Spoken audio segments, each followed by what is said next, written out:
Alright, class. So, ito yung discussion natin. A continuation from our previous discussion. So, we have discussed before the overview ng Adobe Animate CC and specifically lesson 2. So, this will be the part 2 of that discussion. Okay. So, from this part 2, we'll be discovering some new extra topics and emphasizing yung mga previous topics natin nung last time. And also, by the end of this discussion, meron tayong sample output.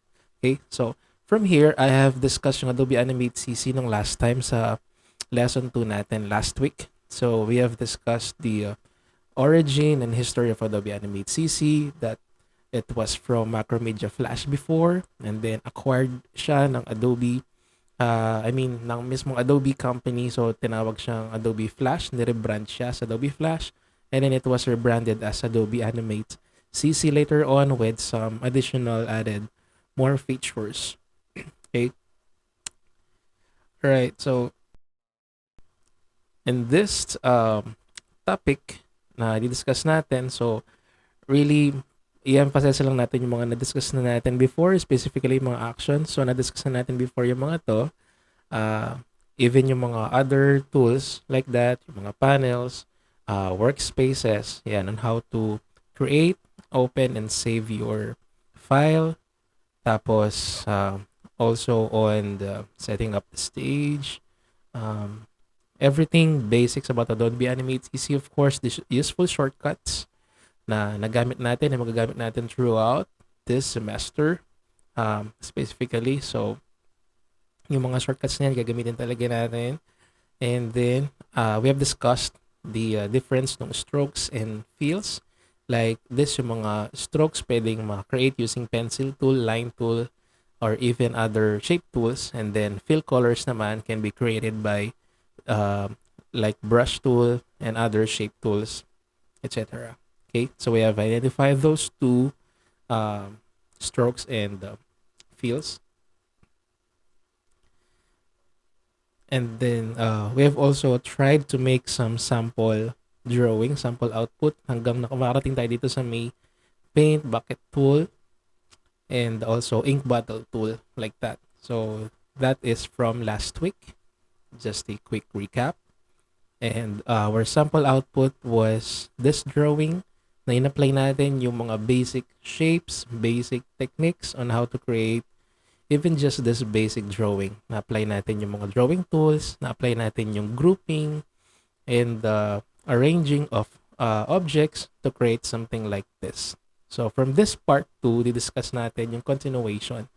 And at the end of this lesson, ito yung mga topics na i-discuss natin. Okay, so we'll be creating complex vector graphics. We'll also working with gradient colors, grouping and grouping, nagawa na natin before, but we'll be adding this breaking apart and some arranging objects na na-try na din naman natin before, aligning and distributing objects, integrating text, and converting and exporting our vector output na magagawa natin into like PNG or JPEG file formats na of course pwede nating export by the end. Okay. So by the end ng discussion natin, makapag-create tayo ng ganitong example like nung last time, mag-create tayo ng drawing. So this is also another example, another drawing natin. So we'll be creating much complex vector graphics right now. I-apply natin yung gradient, yung fill, colors, and other techniques sa pag-drawing. So i-discuss natin mamaya. So these are all created using the tools na meron tayo dito na na-regroup ko din sila individually. Also, this one is also an example from using those techniques na di-discuss ko mamaya. So, using lines, and shapes, and colors. We will be doing that all later on. And yun yung sample output natin. You can also create something like this at the end. So, like anime character like this one. Or even this one, Pokemon character. And yes, yun yung mga magiging output natin. Okay? So right now, baling gagawin natin is we'll be emphasizing muna yung mga basics and specifically yung mga drawing modes. Okay, so eto na yung discussion natin for drawing modes. When you are creating some drawings here in Adobe Animate CC, we should know first ano ba yung mga drawing modes na pwede nating i-apply. Of course, meron tayong tinatawag na merge drawing mode and yung tinatawag naman na object drawing mode. So, we're talking about this specific icon na below ng tools panel na pwede nating i-turn off and i-turn on. Okay? So when you click any drawing tools from here, yung nakikita nyo dito, any drawing tools like line or shape tools or brush tool, etc., nag-a-appear yung icon below dun sa tools panel. Yung tinatawag na object drawing mode na pwede nating i-turn on or i-turn off when you click any drawing shapes from here. Okay. Alright, so here in Adobe Animate CC, every time I click some of the shapes from here, na ipapakita ko sa inyo dito, yan, may nag-appear dito sa ibaba ng tools panel na object drawing. So, let's say I'll click this oval tool or this rectangle tool or this line tool, mga drawing tools, nag-appear itong tool na to. Yan, yung tinatawag na object drawing mode natin. Okay, na pwede nating i-turn on and i-turn off. Okay.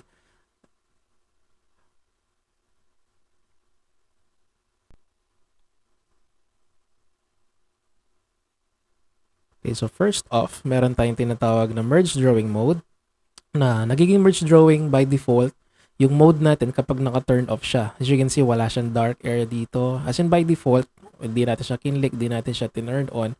By default, yung mode natin is merge drawing mode. Okay? And if in case naman i-click natin siya, magkakaroon siya na dark gray area around it. So, tinatawag naman siyang object drawing mode. So, kapag object drawing mode and merge drawing mode, meron silang kanya-kanyang properties na ina-apply natin pag nagdo-drawing. Alright, so for the properties to merge drawing mode and object drawing mode, sa merge drawing mode, it says overlapping objects of the same color on the same layer will merge together. Okay? So meaning, pag same color, yung pinagsama natin, nagma-merge daw sila kapag merge drawing mode tayo. Okay? Also, merong objects of different colors on the same layer will cut into each other and so on. So, let's try them on Adobe Animate CC. So, here in Adobe Animate CC, ito yung mga possible output kapag merge drawing mode tayo. So, pwedeng i-merge or i-cut yung mga shapes. Let me show you how. Let me show you an example. So, I'll be creating an oval tool. I will just turn this off, yung stroke color niya. I will just focus dun sa fill color. And, ayun, as you can see, nag-a-appear dito yung object drawing mode na icon, which hindi ko i-click. So, naka-turn off lang siya by default.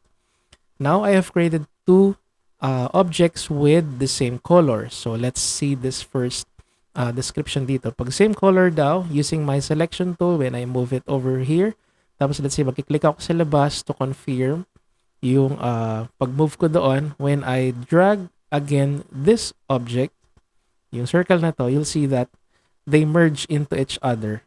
Kasi nga, pag merge drawing mode, same color are merged together. Pag different colors daw, they are being cut into each other. So let's say this first shape ko is ganito yung color niya. Another shape should be, let's say, a green color like this. And then when I move this over this other shape, when I move that, or merge it like that, let's say from here, and then let me confirm, let me click anywhere muna sa labas, and then when I drag it outside, you'll see that two objects are being cut into each other, right?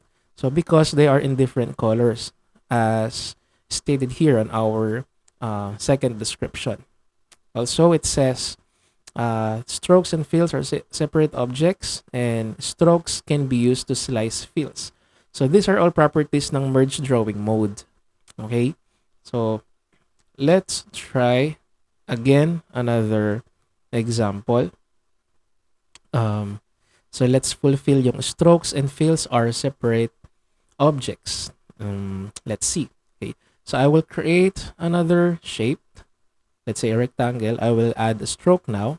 So just to show you class na yung stroke and fill color ay separate objects. So I will put like 5 pixels of stroke and then this color. So let's see if yung stroke and fill are really separate objects. So using my selection tool, when I move this shape, you'll see that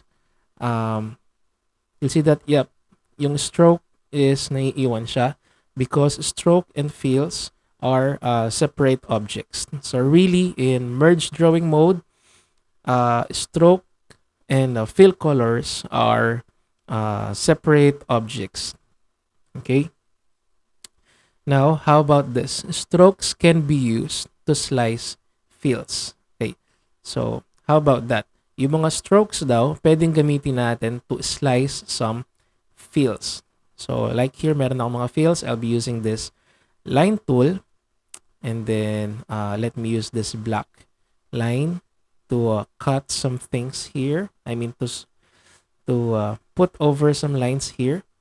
And then, even if gamit tayo ng other color for the stroke or line, and then if I'm going to put some lines here, using my selection tool, I can now move that and then see if they're being sliced. So I'll be moving this, and you see class, they are being cut into each other. Or in short, yung mga strokes can be used to slice fill colors. Like that. So I'm really a fan of using this merge drawing kasi you can create some complex drawings and very useful to use yung mga properties niyang ganito. Pag merge drawing, you can create complex, you can use lines to slice some things, and so on and so forth. Objects are in separate objects, strokes and fills are separate objects, and yun. Okay? Next natin would be the object drawing mode naman. Object drawing mode is really the opposite ng merge drawing mode. So merge drawing mode kasi pag same color, nagme-merge. Pag different, nagka-cut. Yung mga stroke and fills, they are different object. Yung mga stroke, pwedeng pang slice ng mga fill colors. So object drawing mode, mas safe kasi objects do not destroy each other or they do not merge to each other. Unlike dun sa merge drawing mode kanina. Okay? Also, it says fills and strokes are grouped together. So let me show you an example naman ng paggamit ng object drawing mode. So si object drawing mode can be accessed kapag naka-turned on siya. Again, kapag meron siyang dark gray area, pag nag-click tayo. And we'll see the difference between object drawing and merge drawing. So let me turn this off. I'll be creating a new layer. And then I'll be creating a new drawing. So kapag object drawing mode, tingnan nyo yung ilalim ng tools panel, you just have to click this. Okay? Like that. So when you click that, it is technically turned on now. Naka-object drawing mode na tayo ngayon. So I will set these properties and then I will create this circle. So when you create any shape right now, since naka-object drawing mode tayo, tingnan nyo class, when I move this around, mapansin nyo na magkasama na yung stroke tsaka yung fill. Kasi nga object drawing mode tayo. Pag object drawing, meron siyang parang bounding box dito para siyang nakalagay sa isang transparent container. And ayun, na-access ko yun. Naging ganun siya kasi naka-turn on yung object drawing. So even if I'm going to use a line tool, create ako ng line like that. Using my selection tool, if I'm going to select this line or move this line, as you can see, meron siyang bounding box din, no? So they are like safe way ng pagdo-drawing para hindi agad nagka-cut or nag-merge yung drawing. So kahit i-move over ko yung line dyan, hindi niya ini-slice yung circle ko kanina. So kahit mag-create pa tayo ng other shape, let's say with a different color like that, as long as naka-turn on pa rin. Eto. Ayan, as long as naka-on pa din yung object drawing mode, even if i-move ko yan dito, let's say drag it over there, and then ita-drag ko din to. Ayan, as you can see, walang na-cut. Diba? They are still safe. They are still good. So, hindi sila nag-merge, hindi nagka-cut, walang nai-slice. and so on. Okay? So simply, mas nagiging safe yung pag-create mo ng drawing dito. But sometimes you might want to use merge drawing mode, but also minsan baka gusto mong itry gamitin tong object drawing mode para mas safe yung mga next shapes mo na gagawin. Okay? So, ayun.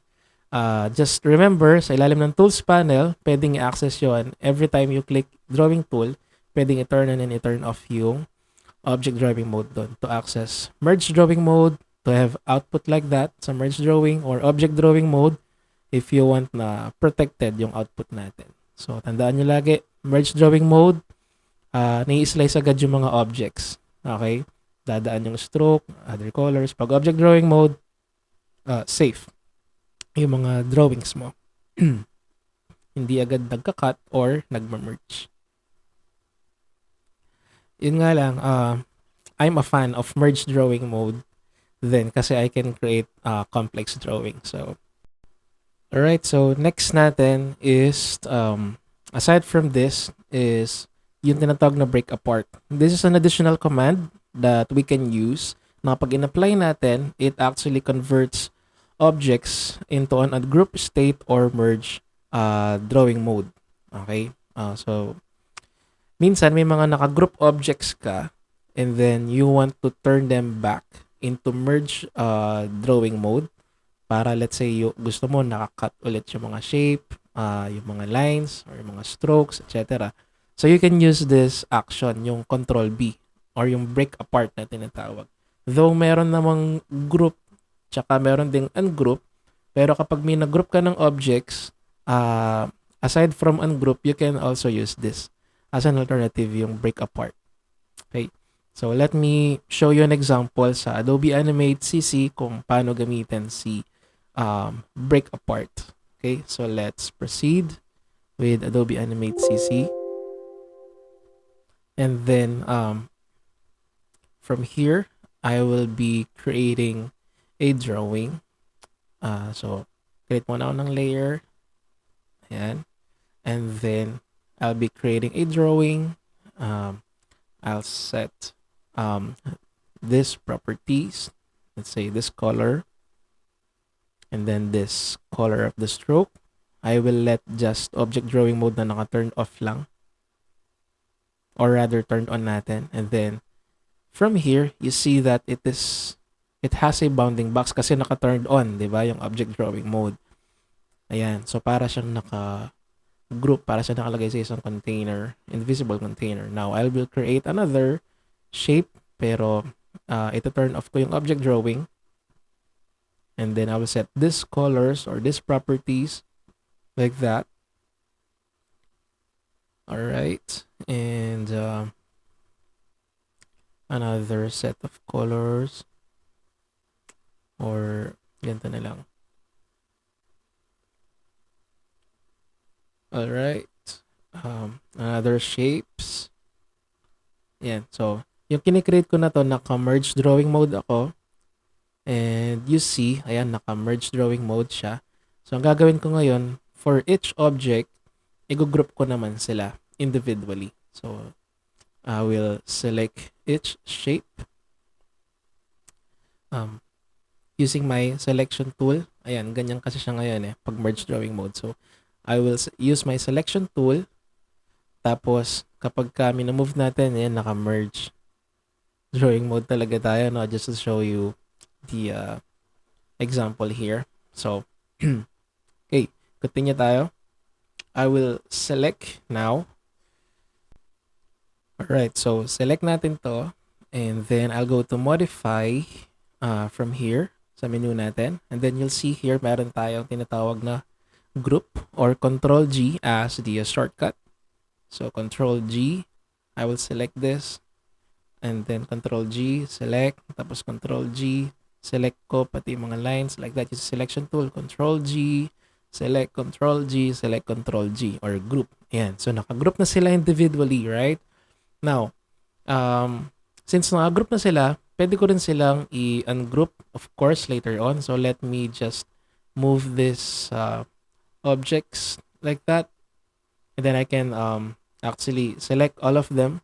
Tapos, I can hit Control G. Ayan. So, nag-group na sila. So, nag-group na individually, nag-group pa sila as a one object. Now, I can hit, actually ungroup, yung Control Shift G dito sa Modify. I can also use this break apart. Yan, Control B. So, pwedeng ungroup, pwedeng break apart. So, yung ungroup, ayan siya, napansin nyo class. Since group na sila as one kanina, na divide ulit sila individually. Pero ayan, nag-group ko ulit. Ayan, Control G. I hit Control G to group them as one. And then, when I hit Control B, ayan, as you can see, na divide ulit sila, na ungroup ulit sila. Okay? So, yun yung Control B. Para din siyang ungroup or break apart. So, yun yung break apart, Control B. So, again, pwede ko silang i-select ulit. Tapos, since na-group pa rin sila individually, right, I can still hit Control B. And as you can see, na-convert sila into this merge drawing mode again.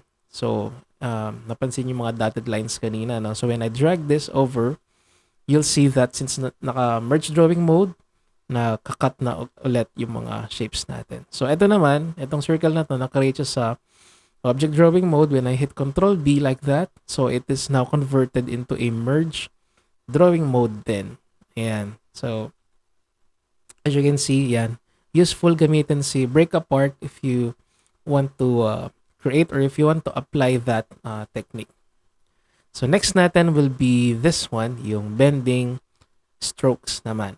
Okay, so yung mga strokes, pwede natin silang i-bend, yung mga endpoint nila or yung mismong line to make a curvature ng mga lines natin or strokes. So, pag nakita niyo yung mga icons na to, yung may 90-degree angle like that or yung curve sa ilalim nun, pwede nating i-curve. I mean, ng mouse pointer. So, let me show you an example here. So, bending strokes. Ayan. So, yung mga ganitong examples, na-bend kasi natin yung mga strokes dyan. So, let me show you an example. So, I will use my line tool. And then, I will create some lines here. Like that. So, naka-merge drawing mode ako, Yan. On this example. Now, using my selection tool, I can click the selection tool and then over ko lang yung mouse. Let's say sa point na to, when you see that 90-degree angle na icon below ng mouse pointer, you can just simply click and drag it anywhere. So, dito sa endpoint na to, ayan. So, pwede ko siyang i-drag around like that. So, to change yung direction ng endpoints ng line natin or ng mga strokes natin. Like that. Now, if you're going to over your mouse dito sa mismong line, nakita niyo yung curve na icon below ng mouse pointer. Like that. I can now click and drag this upwards. As you can see, nakapag-create ako ng curve lines, right? Ayan. So, basta over nyo lang yung mouse. Pag nakita niyo yung curve or yung 90-degree angle, pwede nyo i-curve or i-move around yung mga endpoints or like this, yung curve na to. Okay. Alright, so ang next naman natin ngayon is expanding strokes. Okay, so when you expand the strokes, pwede sila ma-convert into fill colors like this. So, dito sa first example natin, meron tayong stroke dito sa left na pwede ko siyang actually i-click and i-drag. Pwede ko siyang i-bend, curve, or yung expand yung point, like that. Pero kapag converted na to into a fill color, there are times na gusto natin siyang i-expand, no? As you can see here, yan, nati-change ko pa yung color as a stroke siya. Pero if I'm going to convert that into a fill color, pwede siyang maging ganito. And then, as you can see, na-recognize na siya as fill. Nawawala na yung stroke color, always, ano na lang siya, fill color na lang. And if I'm going to use my selection tool to bend some things here, like yung point or yung line, may mapapansin yung class na para na siyang normal na shape na lang, like that. Yan, na pwede nating i-move around yung mga edges, like that. So, because it is a fill color na. So, hindi na siya stroke. Okay? So, now, actually, let me show you an example on how to do that. Let me create a new layer, a new line. Sometimes kasi there are certain actions na gusto natin gawin. Let's say yung stroke, baka gusto natin siyang convert into a fill color na makakatulong sa pagdodrawing natin minsan. So, yan. So, ito, stroke talaga siya. Like that. And then now, I can create another line. Tapos, using my selection tool, I will just move this around here para mas madali makita. And then, from here, sa properties panel, after I selected that, I can click this icon, yung expand to fill. Ayan. By clicking this, ma-convert siya into a fill color. So when I click that, you see class na disable agad yung stroke and then na-recognize na lang siya ngayon as a fill color na. Automatic. So since fill color na siya, pag tinry kong i-drag yung mga edges like this, ayan, ito na yung nagiging output ko. So it is being read now as a fill color. I can change that into different color. And yeah, so ganun class yung paggamit ng kung paano i-expand yung strokes natin into a fill. So that will be very useful dun sa mga next natin gagawin na drawing. Okay? So from here, yun, nakiklik mo lang yung icon na yun to expand. Next natin will be this. Okay, so i-discuss naman natin ngayon here yung paggamit ng straighten and smooth dun sa mga lines natin or stroke. So pwede natin silang gawing mas smooth or mas straighten yung mga magagawa nating strokes. So nag-appear din sila below ng tools panel natin. And let me show you one example in Adobe Animate CC. So here I have two strokes here. Yung isa medyo straighten, ito namang isa medyo smooth yung dating. So let me create another lines maybe using this pencil tool, right? So yan, create tayo ng lines like that. And then you see here, move around ko muna to. Okay. So let me copy and paste and place, Control Shift V. Tapos move ko to dito. Next is, isa-select ko yan, and then I will try yung straighten. Yan, nandito siya dito sa below ng tools panel natin, yung straighten. Ayan. So when I click this, while nakaselect ako dun sa stroke ko, you'll see the difference like that as you can see right now. Ayan. So ini-straighten niya. Ayan, hanggat maaari yung line natin. I can also select this. Try naman natin yung smooth. So when I click yung smooth, ayan, kung mapansin ninyo, when I click this, ayan, nag-i-smooth siya paunti-unti. Ayan, yung stroke natin. So you can certainly select all of these lines, or let's say if you want yung specific part lang na gusto mong i-smooth, tapos i-click mo yung smooth mode dito. Yan, so pwede natin gamitin. Pwedeng specific part, pwedeng buo. So that's just how you use straighten and smooth, no, dun sa mga strokes natin. Alright. Next natin will be this, yung pen tool. Okay, so next natin is this pen tool. Okay, so pen tool can be used to create some output like this.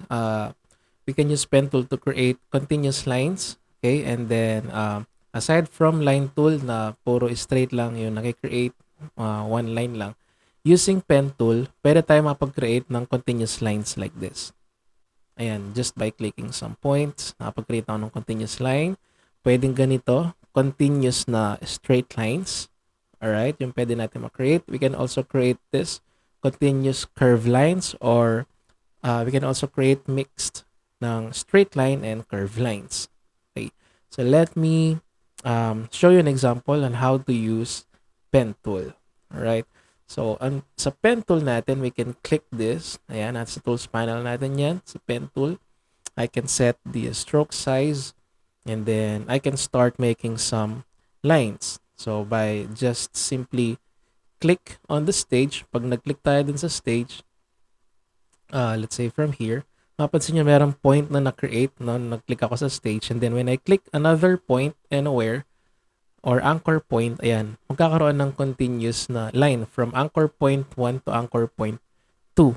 Okay? So when I click again sa mga specific areas like this, napag-create ako ng anchor points and automatically naman nakikreate na yung mga kasunod na lines like that. So click lang tayo ng click so to create some custom lines. After that, click selection tool pagtapos. So tip ko sa inyo, after you use your pen tool, click mo muna yung selection tool and then if you want, you can move this around and then let's try again another example of pen tool. So click ko yung pen tool, tapos click tayo dito na anchor point, tapos click tayo ng click like that and then you can also use undo or control Z katulad ngayon. Yan, inundo ko siya. Tapos, click ulit tayo. I can close it here or pwede tayo mag-create ng another line pa like that. So, click lang ng click.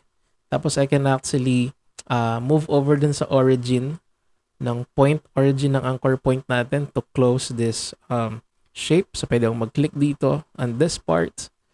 And when I click this, yan, mapapansin niyo pag roll over, meron na kayo nakikita parang dot na sa ilalim ng mouse pointer. So, ayun. So, after ko siyang i-close now, this is an actual custom shape na na-create natin using pen tool.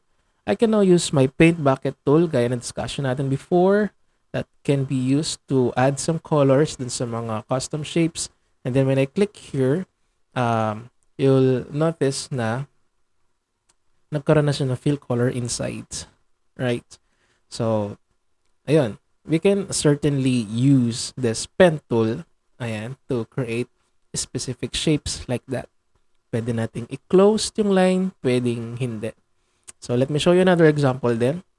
How about curved lines? So, pag gagamit ka ng pen tool na may curved lines, you just have to click and then click and drag like this. So, para magkaroon ng guides. Yan, yung nakikita ninyong lines na extra, yung mga extra lines na nakikita nyo ngayon na yun. Those are guides ng mga anchor points natin. So, I can reposition yung mga to later on, but these are actually yung mga anchor point guides na nakikreate when you are creating curved lines. So, to create curved lines, just click and drag like this. Click and drag.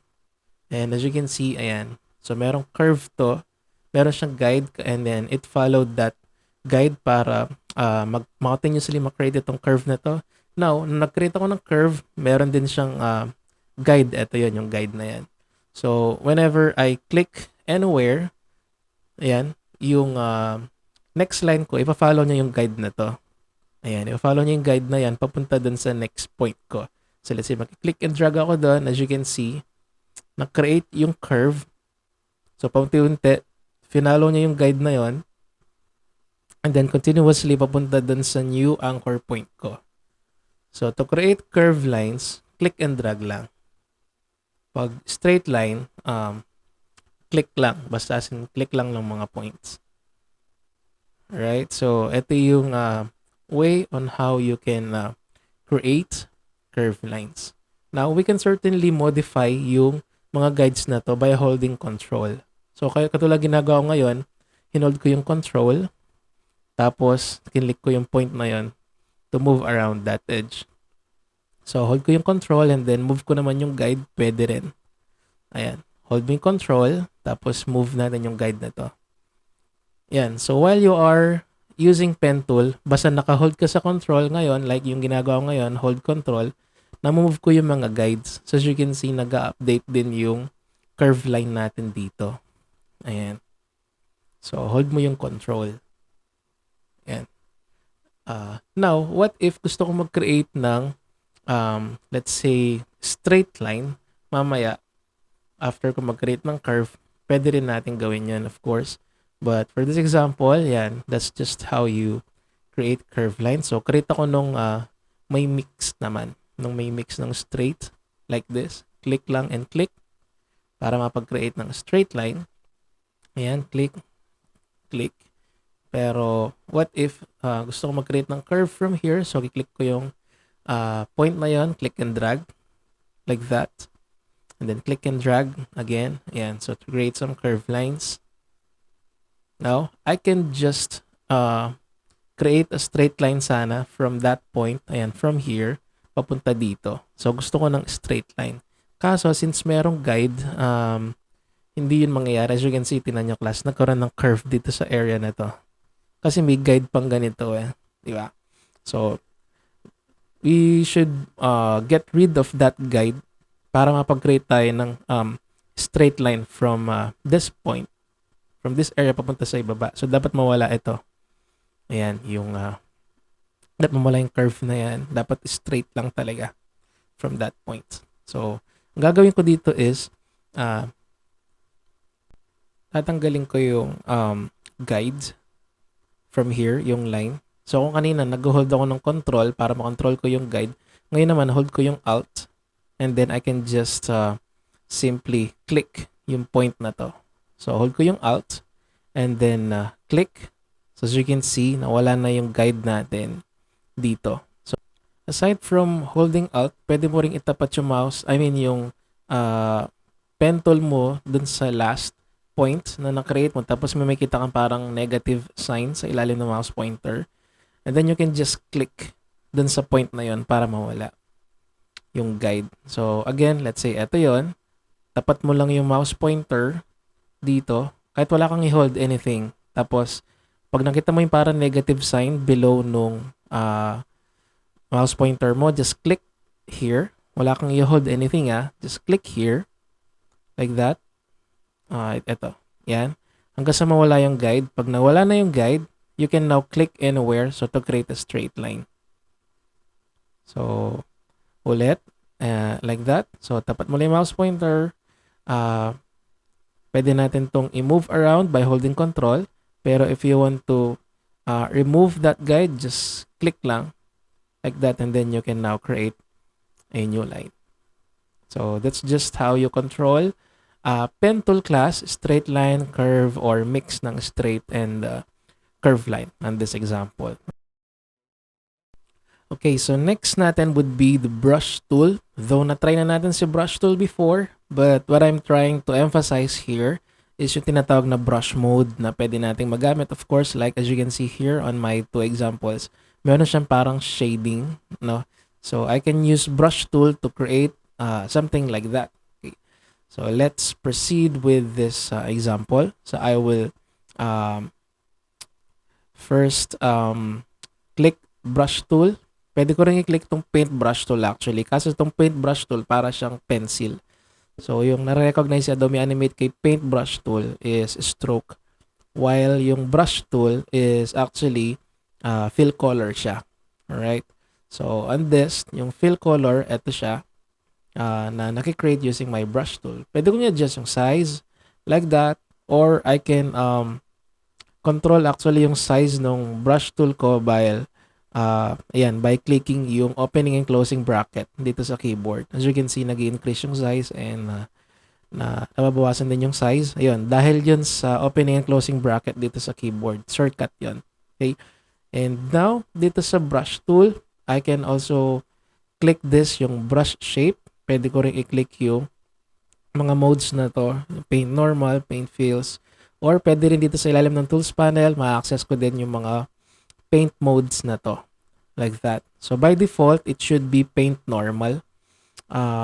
Meron ding paint fills, paint behind, paint selection, paint inside. So paint normal, ito yung paint normal. Which is yung normal na pagbabrush lang. Okay? Ito naman, yung use pressure, kung walang nag-a-appear na ganito sa inyo, okay lang yun. Mag-a-appear lang kasi yan pag meron kayo ng graphics tablet. So, meron ng graphics tablet here, and then, nadidetect yun ni Adobe Animate kung gaano kagaan or kabigat yung way ng pagbabrush ko dun sa mismong graphics tablet. But, I will not be using graphics tablet for this example. Mouse lang gamitin natin para pare-pareho na lang tayo ng output dito. So, we're just exploring pa lang naman yung modes ng brush tool natin dito. Okay? So, we will not be using that mode. So, dito tayo mag-focus. Ayan, yung mga brush modes na to. So, ito yung paint normal. And okay, so delete natin muna yung mga to. Alright? And create tayo ng ganitong output. I'll be creating a shape. And then, on this shape, I will apply yung mga brush modes on this circle. Alright. So let's try and paint normal. And then I'll be choosing some colors here. And then I can click maybe a darker shade. Or actually, pwede kong gawin to. Okay, so let's say naka-brush tool tayo. O kaya even paint bucket tool. Basta nag-click ka dito sa properties panel, pwede ka mag-select ng color dyan. Pwede mo ring ilabas yung mouse pointer. As you can see, yung mouse pointer ko is, it looks like an eyedropper. I mean, eyedropper. So, yun yung tinatawag na eyedropper tool. So, pag nilabas ko yung mouse pointer, I can click anywhere on my stage. Ayan. Pag nag-click ako anywhere, yan, makukuha niya yung color na i-click ko like that. So, nakuha niya yung color na yon, right? So, now, ganun na din ang color ngayon ng brush ko. Like that. So, ganun nangyari. Yung paggamit ng sa may eyedropper. But, tinry natin si paint normal. Ganun yung nangyari. So, paint normal. Pag nag-paint ka over here, tinan nyo class, na paint over niya, normal naman to. Kaso na damage niya yung stroke. Kaya, ganun lang. So, try na naman natin itong paint fills. Sa paint fills, ito yung output. So, di niya dinadamage yung stroke, but rather, ang pinapaint over niya lang is yung fill. Okay? So, it is useful. This mode is useful kapag maglalagay ka na o magpa-paint over ka ng other mode. So, yun yung paint fills. Let's try paint behind. Si paint behind naman, it simply paints this shape, pero actually, yung pinapaint niya is yung behind talaga niya. Kaya sa tinawag na paint behind, kasi yung pinapaint over niya is yung behind lang ng shape. Yung paint selection naman works differently. Make sure meron ka munang selection. Kaya I'll be using this lasso tool. Ayan. So, ganito gamitin si lasso tool. Parang freeform lang siya na pwedeng gamitin para ma-select yung specific area like that. So, na-select yung specific area na to using lasso tool. Now, I can go back dun sa brush tool ko. Tapos si brush tool ko naman, pwedeng selection tool din naman. Pero, if I'm going to select a color, balik tayo sa brush tool. Select a color, let's say this color green. Tapos meron pa rin tayong selection, di ba? So nakikita natin yung mga dotted part na to, dotted area. So as you can see, using my brush tool, ang kino-color niya lang dito, pinapaint niya lang over is yung selected area ko. So yun yung paint selection. Nag-select ka ng area using lasso tool. And then, yun yung pinaint natin. Now, paint inside naman works differently. So, kapag paint inside, basta i-point out ko lang siya dito sa inside na shape. Tapos, pwede akong mag-paint over here. Pwede ko siyang gamitin para gumawa ng shading ng shape. Pwede nating i-apply yung mode na to like that. So, para akong napaglagay ng additional color in that area. So, yun yung mode na tinatawag natin na paint inside. So, yung inside lang yung pinapaint niya. There are just some cases na minsan, okay siya ang gamitin, minsan hindi. But, yeah, let's try it here, yung paint inside. Ayun. Hindi ko lang kung napapansin niyo pero parang may konting damage ang ginagawa dun sa stroke. So,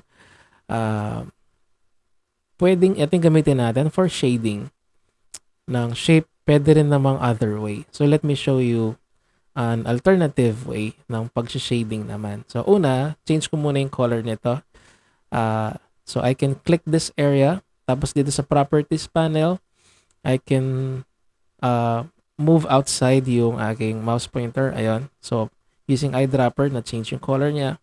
And then, now, let me use like a pen tool. So, to create some curved lines or arc dito. Yan. So, mag-create ako ng arc from here. Remember, naka-merge drawing mode tayo ever since.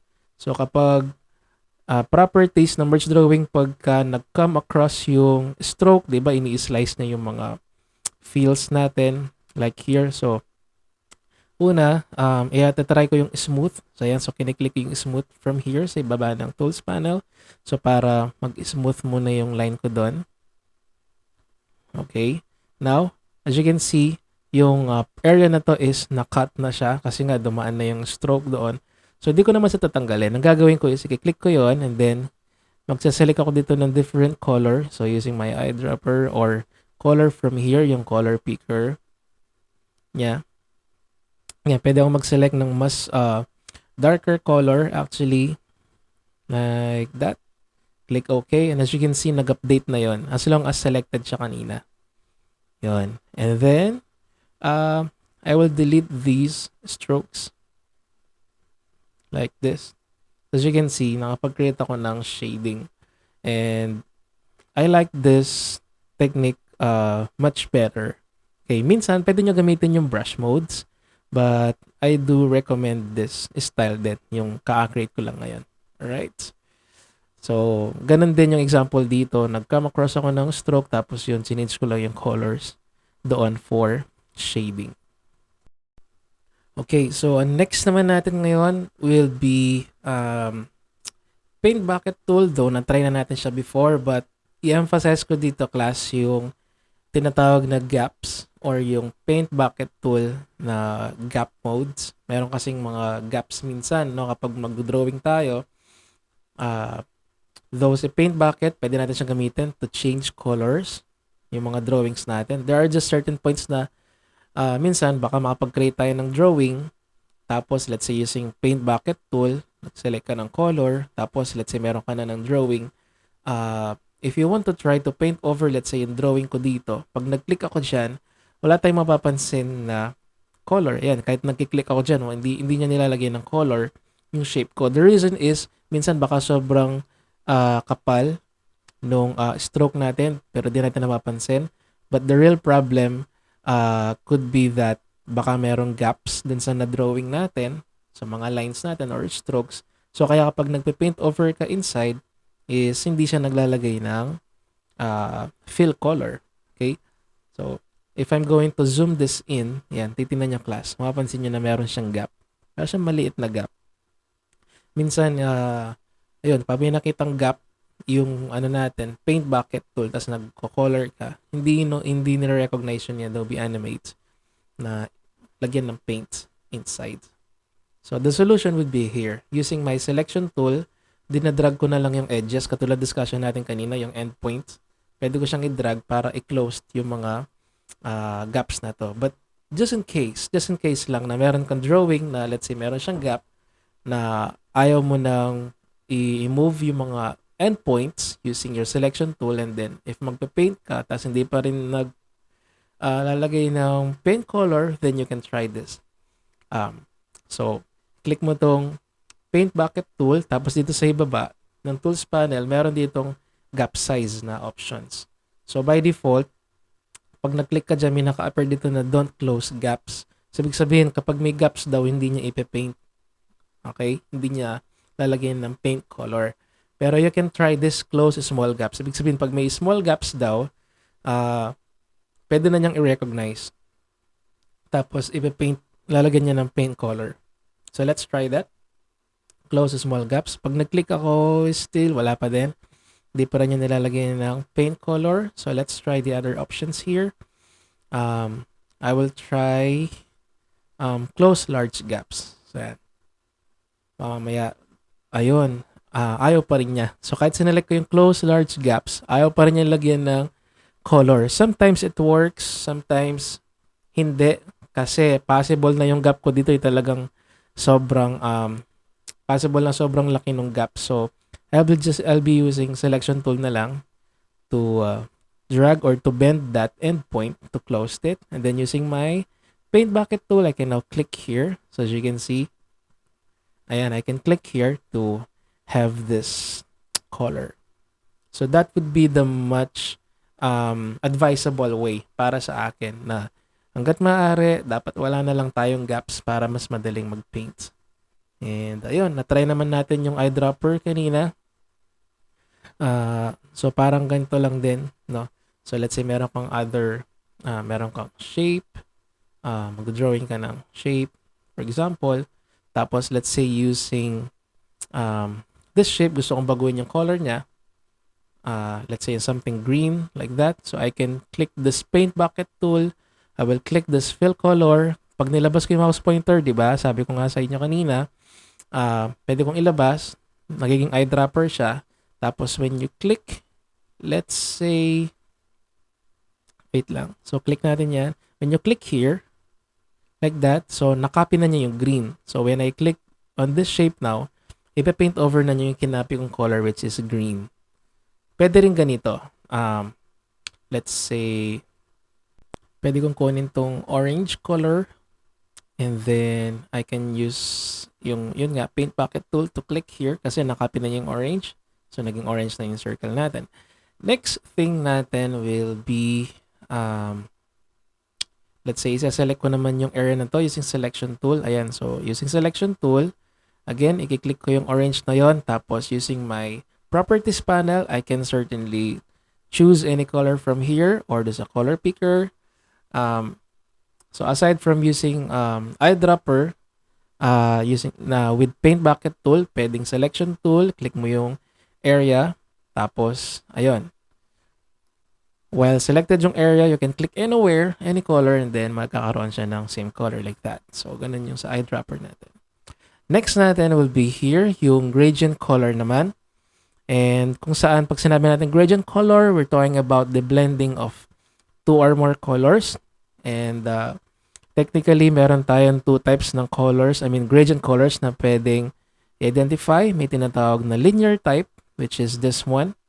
And then may tayong tinatawag na radial type, okay, ng gradient color. Pag sinabi natin linear, you see class, parang may mga straight lines kayo nakikita, di ba? Kasi yung style ng way ng pag-distribute or pag-blend ng colors niya, pinagsusunod-sunod niya into a linear style or line style like this. So, tinawag siyang linear from the term line. Okay? Pag sinabi naman natin na radial, okay? Pag sinabing radial, it's from the word radius, which is very associated sa circle. So, kaya nakita niya parang circular type, no? Yung blending ng colors natin, two or more colors natin, like that. So, yep. So, let's try using gradient colors. Let me show you an example. Okay. So, first is, mag-create ako dito ng drawing natin. And, let's say, this oval tool. Tatanggalin ko muna yung stroke. And, I will select a color here, pwedeng solid color, pero pag gusto ko gradient, you can select any colors from here dito sa ibaba. It doesn't matter kung wala dito yung gusto mong color for gradient, you can just select any. Pwede naman natin siyang i-modify later on. So, I can click any from here. Let's say, I'll be clicking this, yung black and white. So, click ko yan.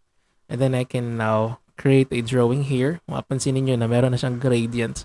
So, nag-mix na yung black tsaka yung white, di ba? So, it's actually a gradient color now. But, I want to still modify this color. So, I can move this object dito sa stage natin. Ayan. And then, I will modify the colors of this gradient color. So, I can select this. Ayan na, as long as selected yung object mo, of course. Ayan, dun lang mag-update. So, make sure selected yung object. And here, dito sa, natin, meron tayong nakikitang slider. Ayan, a slider ng colors. So, nag-mix yung black and green. Ayan. Make sure you click or you select this shape bago natin baguhin yung color. So, using selection tool, click muna natin yung shape natin or select natin yung shape. And then, dito tayo sa may color panel, you can select linear or radial gradient. So I'll be using linear, or I can also use radial, of course. Let me use radial, and then I can just move around this colors dito sa slider natin. Alright. So I have this green tsaka black. I can now click anywhere here below. Like that. So, para mapag-create ako ng bagong color dito sa slider natin. And then, I can just click. Tapos, move around ako dito. Yan, move around ko lang yung mouse pointer. Adjust yung color slider ko dyan. Yan.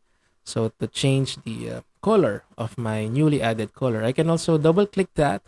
And then, select any colors here. Let's say, this color. I can also click again dito. Again, below ng slider to create a new color. Like that. Tapos, I can still add another, double click.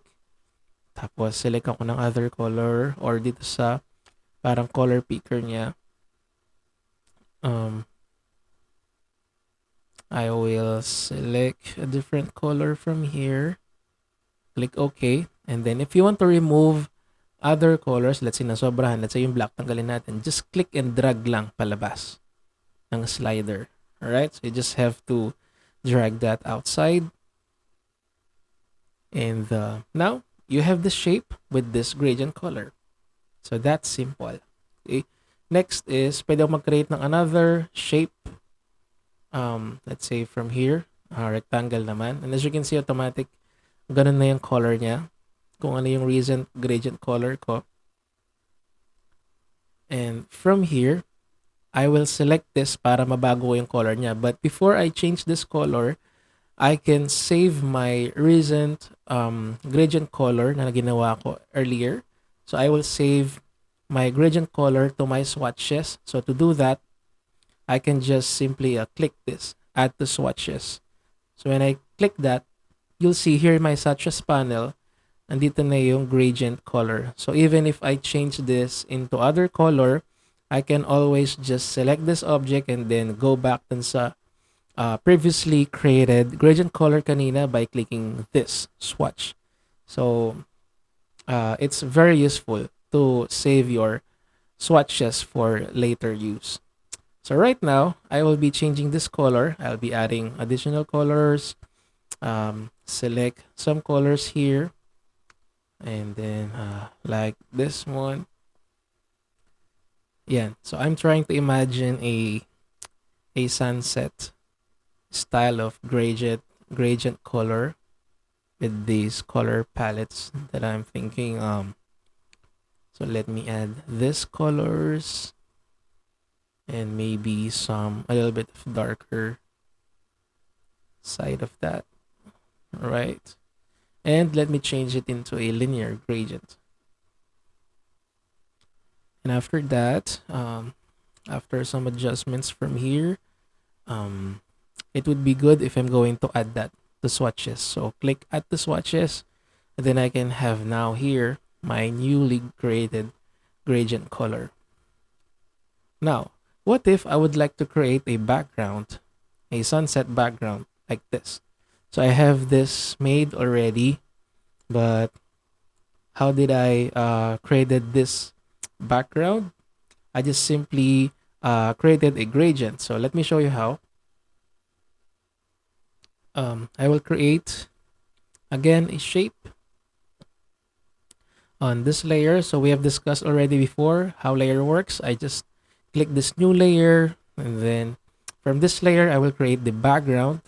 So using my shape tool, I can click this rectangle tool. I can select any color that I want, and then I can just start creating the rectangle, of course, or I can also select this previously created gradient color like that. Since I want to create a background for like a sunset scene, sunset theme of background, first is make sure we can change the size of this according to the size of the slide. And to do that, we need this align panel.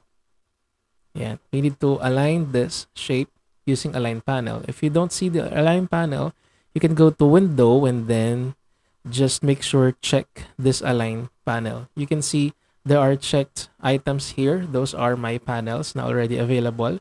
So you can click this align panel so to make it available. So now I'll be selecting this. So since this is selected, I can now make sure to check this align to stage.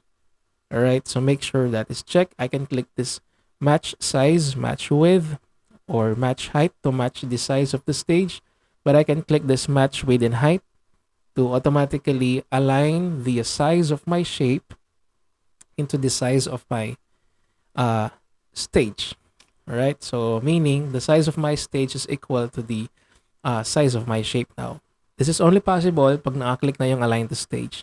Next, here is I would like to align it properly, okay, on my stage. So I can click this align horizontal center.